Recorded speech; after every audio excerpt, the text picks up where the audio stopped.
गणेश स्थापना येणार आहे, गणपती बरेचसे जण आपल्या घरी बसवतात.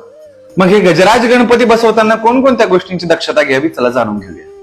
अहिल्यानगर काळमाता तुळजाभवानी देवस्थान पोखर्डीवरनं मी तुम्हाला गणपती सेवा कशी करायची हे सांगतो. जेव्हा आपण आपल्या घरात गणपतीचं आगमन करणार आहे तर सर्वप्रथम ती श्री प्रतिमा झाकून आणायची आहे. त्या श्री प्रतिमेवरती कुठल्याही प्रकारची नजर, कुठल्याही प्रकारची दुष्ट होता कामा नये.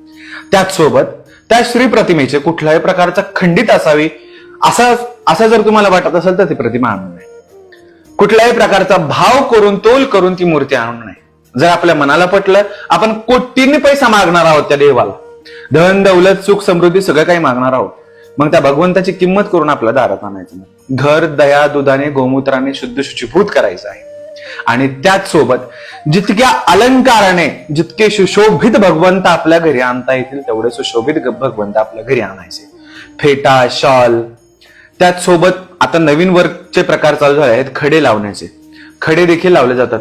ऐका, अशा बऱ्याचशा ठिकाणी भ्रम पसरवला जात आहे की ते खडे लावताना त्या मूर्तीला टोचलं जातं, जासलं जातं. मित्रांनो, जवळ पार्थिव मूर्ती घरी येत नाही, त्याच्यात प्राण प्रतिष्ठा होत नाही, तवर तो देव पूर्णत्वाला प्राप्त होत नाही.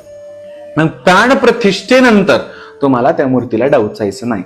त्या आधी त्या मूर्तीवरती तुम्हाला जितकी सजावट करता येईल तेवढी सजावट करायची आहे. कारण की मूर्ती घडवताना, पाषाणाची मूर्ती घडवताना अनेक वेळा प्रहार केले जातात त्या मूर्तीवरती, तेव्हा ती मूर्ती तयार होत असते.